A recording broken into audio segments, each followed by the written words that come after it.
chemisters, this is Mrs. Blankwalle bringing you the Blankwalle edition for 3.9% composition of compounds.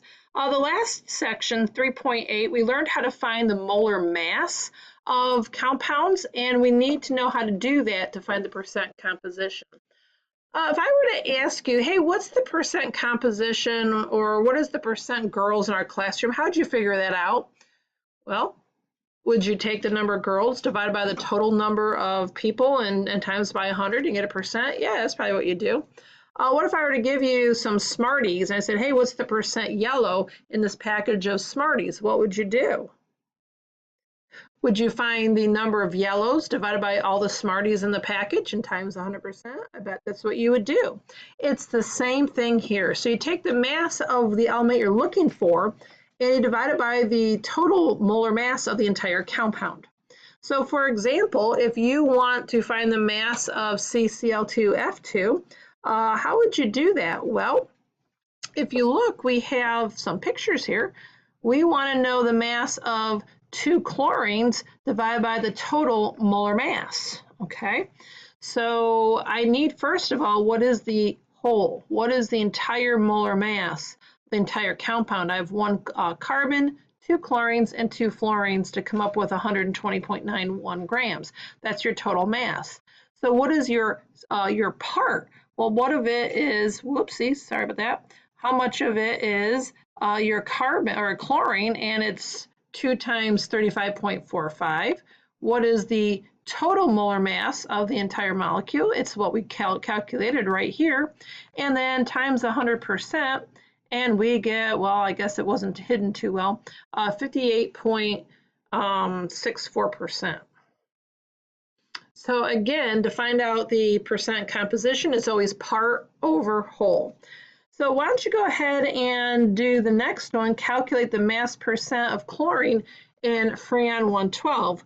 It's a different formula, isn't it? So it's C2H4F2. So once you find the mass percent of chlorine, then find carbon and fluorine. So pause this, see what you do, and come right back.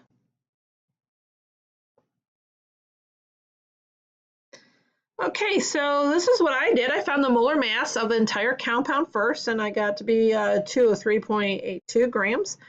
And so then I found the percent chlorine, part over whole, times 100. So I have 4 chlorines in my formula times 35.45 divided by the total times 100, 69.6. Percent carbon, part over whole. So I have 2 carbons in my formula times 12.01 divided by the whole, and I got 11.8%. And then fluorine, I got part over whole times 100%. I got 2 times 19 over 203.82, and I got 18.6. Let's just talk real quick about sig figs. There aren't really any sig figs. None of these are measured quantities, like you use a scale or a ruler or a graduate cylinder or something. So there really isn't a hard, fast rule for sig figs. You know, at least the nearest 10th, maybe go nearest 100th, okay? So I think I went to the nearest 100th in the problem above. I'm going to the nearest 10th here. There really isn't a rule for that, okay? So I just thought I'd mention that. What does the next question say? What do the percentages add up to? Well, take a wild stab. What should they add up to, all right? If you're taking percents and you add them all up, shouldn't all the parts equal the whole again? And that should be 100%. So if you look, it actually does equal to 100%, and there you go.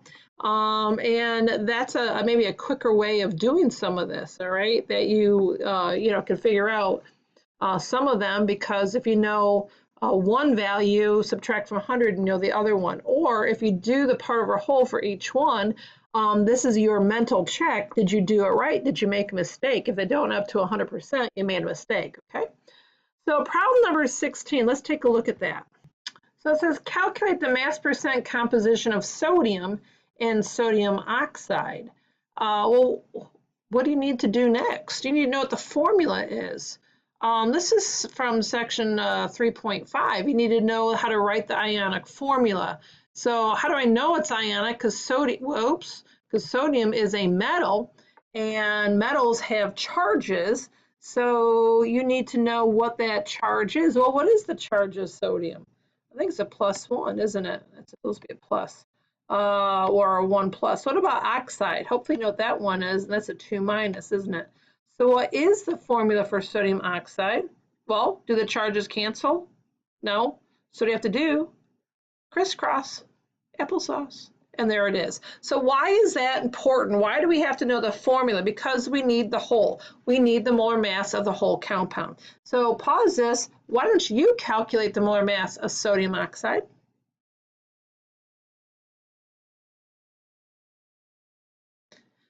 All right, welcome back. What did you get? Hopefully you got that. And now what they want the percent sodium, don't they? So the percent sodium is part over whole.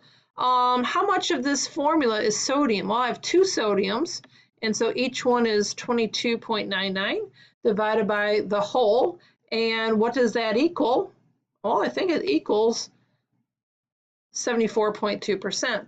I know the problem didn't ask you this, but what's the percent oxygen while you're at it? Did you come up with this? And what also is another way of maybe figuring out what the percent oxygen is? Well, what's 100 minus 74.2? Is it 25.8? Yes, it is. So once again, you can maybe do it that way if you want to know percent oxygen, or maybe that's your way to figure out, did you make a mistake? I don't think we did, because this adds up to 100. Now this is, again, wow, without doing any calculations. That means don't use your calculator for problem number 17. It says list the elements in order of decreasing mass percent composition. Well, how are you going to do this? Mrs. Vandal, I don't have a calculator. How am I going to do this? It's called mental math, all right? So what is percent composition? What determines the percent? That's my question. It's part over whole. Well, isn't the whole the same thing for all these? Yeah. So what's going to determine the percent for this question is what has the greatest part. Well, what's 6 times 12? Can you do that without a calculator? Well, if not, I don't know what to tell you. It's 72. What's 6 times 1 is 6, and what's 1 times 16? 16. So what would be the order given those values? Hopefully you got carbon, then oxygen, then hydrogen. Okay, so I found the actual mass of everything, and then knowing that your denominator is the same no matter what, it's proportional to what your numerator is, your part, how many grams of each element you have. Okay, let's go on to the next part. All right, so mass percent composition as a conversion factor. All right, so let's go back and look at that word percent. All right, it's French, percent. So maybe you recognize per, like Mal's per hour. Okay, that per means, oh, I have a fraction, don't I? And cent, C-E-N-T, is French for 100. So what does this mean? Literally, it is per 100. All right, what else is that equal to? 1 over 100.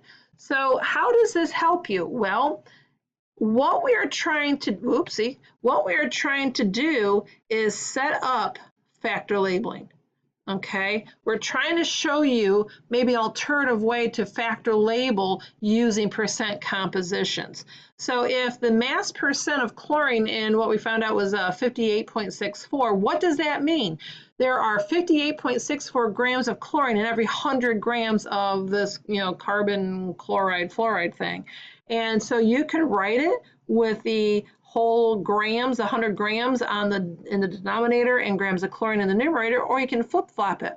Why could you use either? It all depends on what you're given based on your factor labeling, okay? So this may be an easier way once you know the percentages to factor label. So if you know it's per 100, your whole is 100 grams. If it is 100 grams, then whatever that percentage is your part, okay?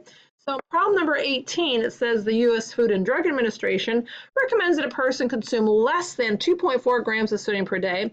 What mass of sodium chloride can you consume and still be within it? All right, now look, assume, this is important, sodium chloride is 39 what? Percent sodium by mass, okay? So let's see how we're going to do that. So what's the first thing you need to know? Well, what's the formula? I don't have a formula. All I have is a bunch of words. Well, I'm hoping that sodium chloride is not too much of a mystery. Hopefully you got that. Why is that important? Well, we're going to have to use something like that, aren't we? So we're trying to figure out how many grams of sodium can I use? I'm sorry, I said that wrong. How many grams of sodium chloride can I consume and still be within the FDA of 2.4 grams of sodium? Okay, so I know I'm going to factor label. Hey folks, what goes in the denominator? It's grams of sodium. Okay, well, what is that going to do for me? Where did that 39 grams from? It's not from the periodic table, is it? It's from this. So if I have 100 grams of sodium chloride, 39 grams of it is sodium. What this is doing, it's actually shortening up your factor labeling. If you know the percent composition, it's going to save you a few steps. All right.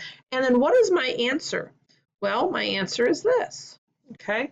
I want to show you something. You don't have to do this twice, but I want to show you what I was talking about saving you some steps. Okay. So we can do it this way as well.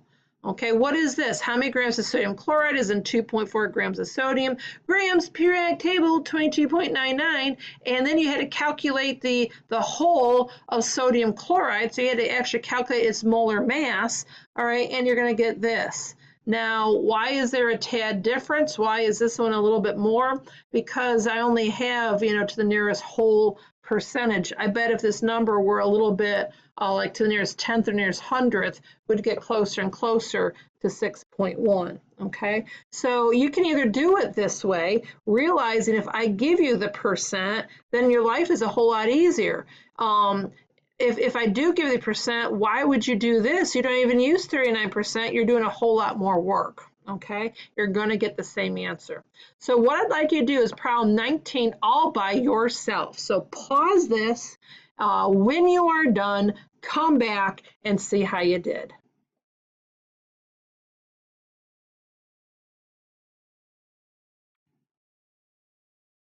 Well, the first thing you had to figure out is what is the formula, but what if you didn't get the formula right? Is it going to change the problem? No, it's not.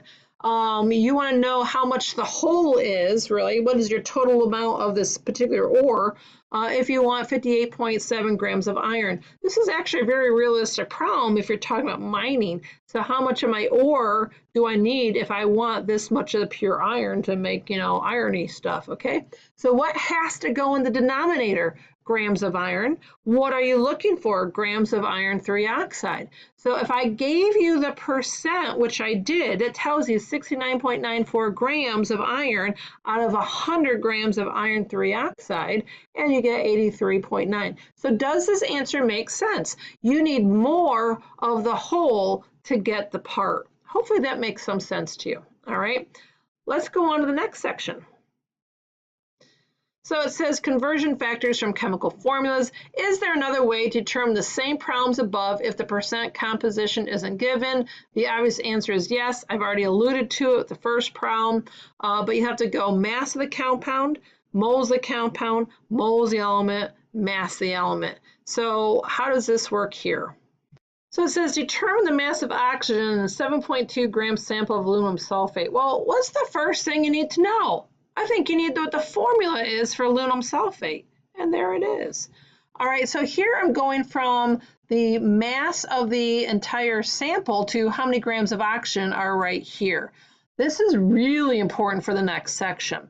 So your question is, how many grams of oxygen is in 7.2 grams of aluminum sulfate? Grams, periodic table. So pause this, you calculate the molar mass of aluminum sulfate. Is this what you got? And what does that go to? Grams, periodic table, it goes to moles, doesn't it? Well, I'm not done yet. I don't have grams of oxygen, do I? Whoops. So now I need this. What has to go on the bottom is moles. Moles of aluminum sulfate, right? So in 1 mole of aluminum sulfate, how many moles of oxygen are there? Multiply, you get 12. 3 times 4 is 12. And then what? Can I find grams? Sure can. And there it is. Why don't you go ahead and do problem number 20, see how you do. All right, write small. Pause this. Well, this is what I did. I went from gallons to liters, liters to cubic centimeters to grams. Now we can keep going. Grams of water to moles of water, moles of water to moles of hydrogen to grams of hydrogen. And when it's all said and done, this is what I got. So I think this is the end of this section. As I sign off, again, don't wait to be great. See you next time. Bye.